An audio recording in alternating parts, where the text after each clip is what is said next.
ዝናብ ወቅቱን ጠብቆ አለመጣልና በየጊዜው እየናረ የመጣው የግብዓት ዋጋ ጭማሪ ለእርሻ ስራቸው ማነቆ እንደሆነባቸው በዱጉና ፋንጎ ወረዳ የፋንጎ ቦሎሶና የፋንጎ ዳሞታ ቀበሌ አርሶ አደሮች ተናገሩ።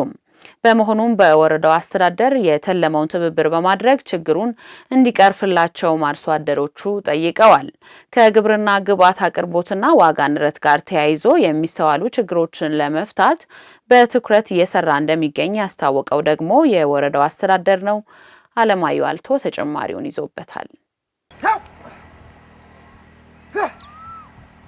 በአመት ሁለቴና ከዚያ በላይ የሚያመርቱ ትጉ አርሶ አደሮች አሏት። በወላይታ ዞን የዱጉና ፋንጎ ወረዳም ባለፈው አመት የበልግ እርሻን በጊዜ በመጀመራቸው በቆሎና ጤፍ ዘርተው ተጠቃሚ ስለመሆናቸው የሚያስታውሱት የፋንጎ ቦሎሶና የፋንጎ ዳሞታ ቀበሌ አርሶ አደሮች ለዘንድሮ በልግ ስራ ማሳቸውን አለስልሰውና በቂ ዝግጅት አድርገው እየጠበቁ የቆዩ ቢሆንም ዝናብ ወቅቱን ጠብቆ ባለመጣሉ ዘግይተው ወደ ስራ መግባታቸውን ጠቁመዋል። ወረትዲ ጎይዳ ምን ኮምፖስት ጉጅዳ አስቀድመን መሬቱን አርሰን ኮምፖስት ጨመርን። እስከ 3 ጊዜ መሬቱን አርሰን አለሰለስን። አሁን ወደ ዘር መዝራት ገብተናል። ጋፍ ሀሊያጋ ቃስ ዘረቶ መጨረሻ ቤዳ ታይሳስ እንደምዲ ሀኖ ከና ጎይድ አትያቴጊድ ወይደ ከታይሳስ ወር ጀምሮ 5-6 ጊዜ መላልሰን አርሰን መሬቱን አለስልሰናል። አሁን የዘር ጊዜ ስለሆነ በቆሎ እየዘራን እንገኛለን። ዘርተነ በጥላ ዘር ይደትስ ኢራይ ናግሽን ጠዮሪ ዝናብ ስንጠባበቅ ነው እስከዚህ የቆየ ነው። አሁን ይህ ጊዜ አደንጓሬ መዝሪያ እንጂ የበቆሎ አይደለም። በቆሎ የምንዘራው ከ5ኛ ወር እስከ 6ኛ ወር አጋማሽ ባሉት ጊዜያት ነበር። ተቸግረን እንደ ሁኔታው ነው አሁን እየዘራን ያለነው።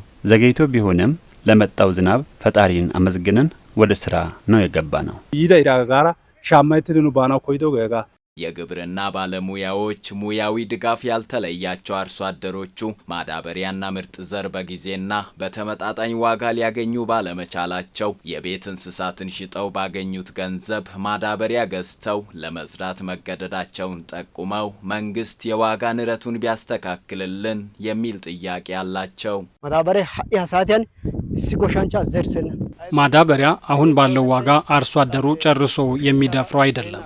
የዋጋ ንረቱ ከአቅም በላይ ሆኖብናል። ተወዷል ይያልንም አምና በ3000 ብር የገዛነው ማዳበሪያ ዘንድሮ 4000 እና ከዛ በላይ ነው። ዝላይት ተግዲኮ ዝላይት 3000 ምናምን ምራንዴ ሃይ ሀሳቲያን 4000 ምናምን ካውተታይኑና ኮሮ ንውስ ዙሪያ ከትምርት ያከልከ ሚስ የወረዳው አስተዳደር ሙያዊ ድጋፍ እና ምክረ ሀሳብ በሚገባ ሰጥቶልናል። በወቅቱ ግብዓት በተመጣጣኝ ዋጋ ማግኘት ብንችል በየወቅቱ ዘርተን ራሳችንንና ልጆቻችንን ከመመገብ ባለፈ የገበያ ሁኔታን ማረጋጋት በሚያስችል መጠን የመስራት ፍላጎት አለን። ሆኖም ግን እንዲህ ባለ ሁኔታ ተቸግረን እንገኛለን። ኦሶንዴሽን ኦሶስ ሉስ ፓጫጋሶን ሀሳብ ተገክስ በዘንድሮ የበልግ እርሻ ስራ በሰብል ለመሸፈን ካቀዱት ከ13000 በላይ ሄክታር ከግማሽ በላዩን ማሳ ማዘጋጀት መቻሉን የገለጹት የዱጉና ፋንጎ ወረዳ ግብርና ጽሕፈት ቤት ኃላፊ አቶ እስራኤል ሞታ አርሶ አደሮች የሚያነሱት የዋጋ ንረት የሚስተዋለው በሁሉም የምርጥ ዘር አይነቶች ላይ ሳይሆን በዋናነት ፋይነር ሾኔ በሚባለው ዘር ላይ ስለመሆኑ አመላክተዋል። ከውጭ ስለሚመጣ ፋይነር ሾኔ እንደ በክልል ደረጃ የሚሰራ አይደለም።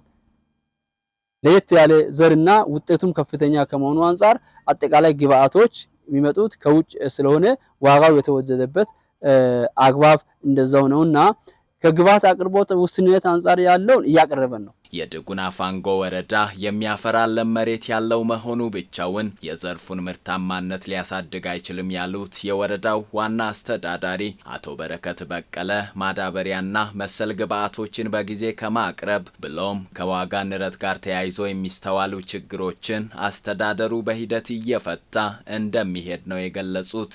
በጊዜ አቅርቦቶቹን ምርጥ ዘር ማዳበሪያ መሳሰሉዎች በጊዜ ከማቅረብ አኳያ ቻሌንጆች ይኖራሉ። ግን በየጊዜ ያረምን አስፈላጊ ድጋፎችን ሁሉን ያረግን ካልሆነ ብቻውን ውሃ መኖር ሰፊ መሬት መኖሩ ብቻውን ግብዓትና ውጤት ሊሆን ስለማይችል እሱ ላይ በደንብ መረባረብ ያስፈልጋል። አርሶ አደሩ የተፈጥሮ ኮምፖስት አዘጋጅቶ የመጠቀምን ባህል በማዳበር ከሰው ሰራሽ ማዳበሪያ ጥገኝነት ራሱን ከማላቀቅ ባለፈም አላግባብ የሚወጣ ወጪ መቀነስ እንዳለበትም ተገልጿል። ቀልጣፋ የመንገድና ትራንስፖርት አገልግሎት በሌለበት ልማትን ማሳለጥ ስለማይቻል የገጠር ትራንስፖርትና መንገድ አገልግሎት ለማጠናከር በየደረጃችን ርብርብ ማድረግ ይኖርብናል አሉ የደቡብ ኢትዮጵያ ክልላዊ መንግስት ትራንስፖርትና መንገድ ልማት ቢሮ ኃላፊ አቶ ኃይለማርያም ተስፋዬ።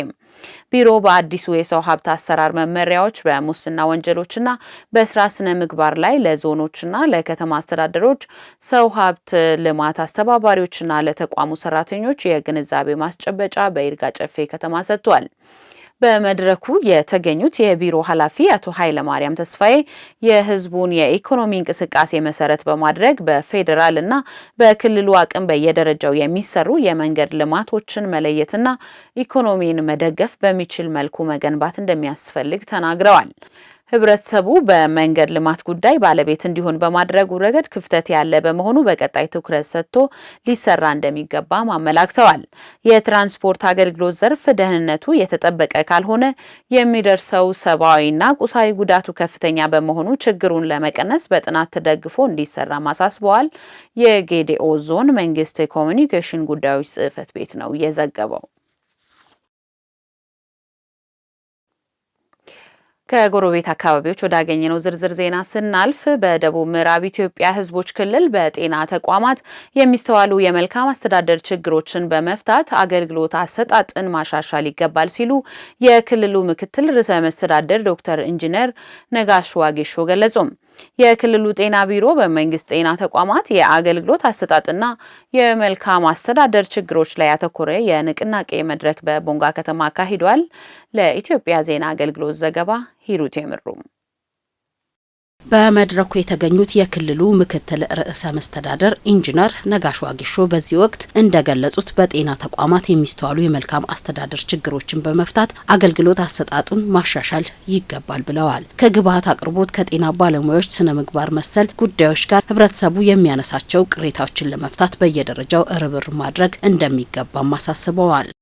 ጥራት ያለው ተደራሽነት የሚያረጋግጥ ፍትሃዊ ተጠቃሚነትን የሚያረጋግጥ መሆን አለባቸው ብለው ህዝባችን በስፋት ያነሳል። የጤና ተቋሞቻችን አገልግሎት አሰጣጥን በተሻለ መንገድ በመምራት ህዝባችን የሚጠይቀውን መሰረታዊ ጥያቄ የጤና ልማት ጥያቄ በመፍታት የመልካም አስተዳደር ጉዳዮቹን መፍታት አለበት። የጤና አገልግሎቱን ፍትሃዊና ተደራሽ ለማድረግ የጤና መድህን አገልግሎት ማሳደግ ወሳኝ መሆኑን ጠቅሰው በዚሁ በኩል ባለፉት 3 ወራት በተሰራው ስራ ውጤት መመዝገቡን ገልጸዋል። የተገኘውን ልምድ በመቀመር በጤና ተቋማት የሚሰጡ አገልግሎቶችን ለማሻሻል በርብርብ መስራት ያስፈልጋል ብለዋል። ባለፉት የሀብት አሰባሰብ ሂደት ውስጥ የሰራናቸው ስራዎች በጣም አመርቂ ናቸው።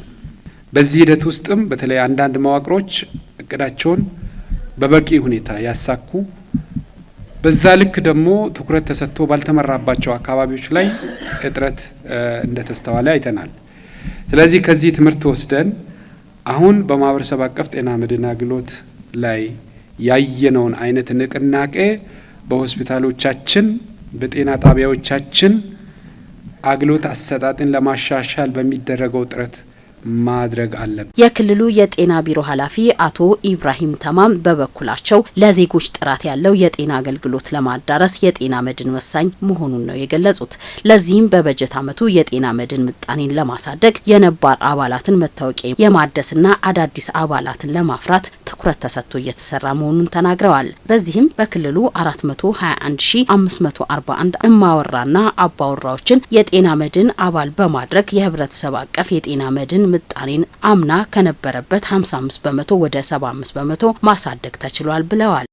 የማህበረሰብ አቀፍ ጤና መድን አፈጻጸምን በተመለከተ በበጀት ዓመቱ ከከፋይ 277918 እና መክፈል የማይችሉ 143623 በድምሩ 421541 አባወራና ማወራ አባል በማድረግ አጠቃላይ የአባላት ምጣኔ 75.62% ለማድረስ ተችሏል። እንደ ሀገር የተቀመጠውን አቅጣጫ በመከተል ገቢን መሰረት ያደረገ የአከፋፈል ስርዓት በመዘርጋትና እንደ ክልል 6 የገንዘብ መሰብሰቢያ ቋቶች እንዲኖሩ መደረጉን ገልጸዋል። በጤናው ዘርፍ ያለውን ሀብት በአግባቡ መጠቀም ለህብረተሰቡ ጥራት ያለውና ፍትሃዊ አገልግሎት መስጠት በሚቻልበት ሁኔታ ላይ የጋራ መግባባት ለመፍጠር ታስቦ የንቅናቄ መድረኩ መዘጋጀቱን ተናግረዋል። በዚሁ ሂደት ባለድርሻ አካላት የበኩላቸውን ሊወጡ እንደሚገባም ኃላፊው አቶ ኢብራሂም አስገንዝበዋል። አባላት በጤና ተቋማት ጥራቱን የጠበቀ የሕክምና አገልግሎት ማግኘት ያለባቸው ሲሆን ይህንን ግብ ከማሳካት አኳያ ሁሉም ባለድርሻ አካላት ተገቢውን ኃላፊነት እንዲወጡ በዚህ አጋጣሚ ለማሳሰብ እወዳለሁ። ፍትሃዊ ጥራትና ተጠያቂነት ያለው የጤና አገልግሎት ለሁሉም ዜጋ በሚል መሪ ቃል እየተካሄደ ባለው የንቅናቄ መድረክ የክልሉና የዞን ከፍተኛ አመራሮች፣ የጤና ተቋማት ስራ ኃላፊዎችና ባለሙያዎች በመሳተፍ ላይ ናቸው። ዘገባው የኢትዮጵያ ዜና አገልግሎት ነው።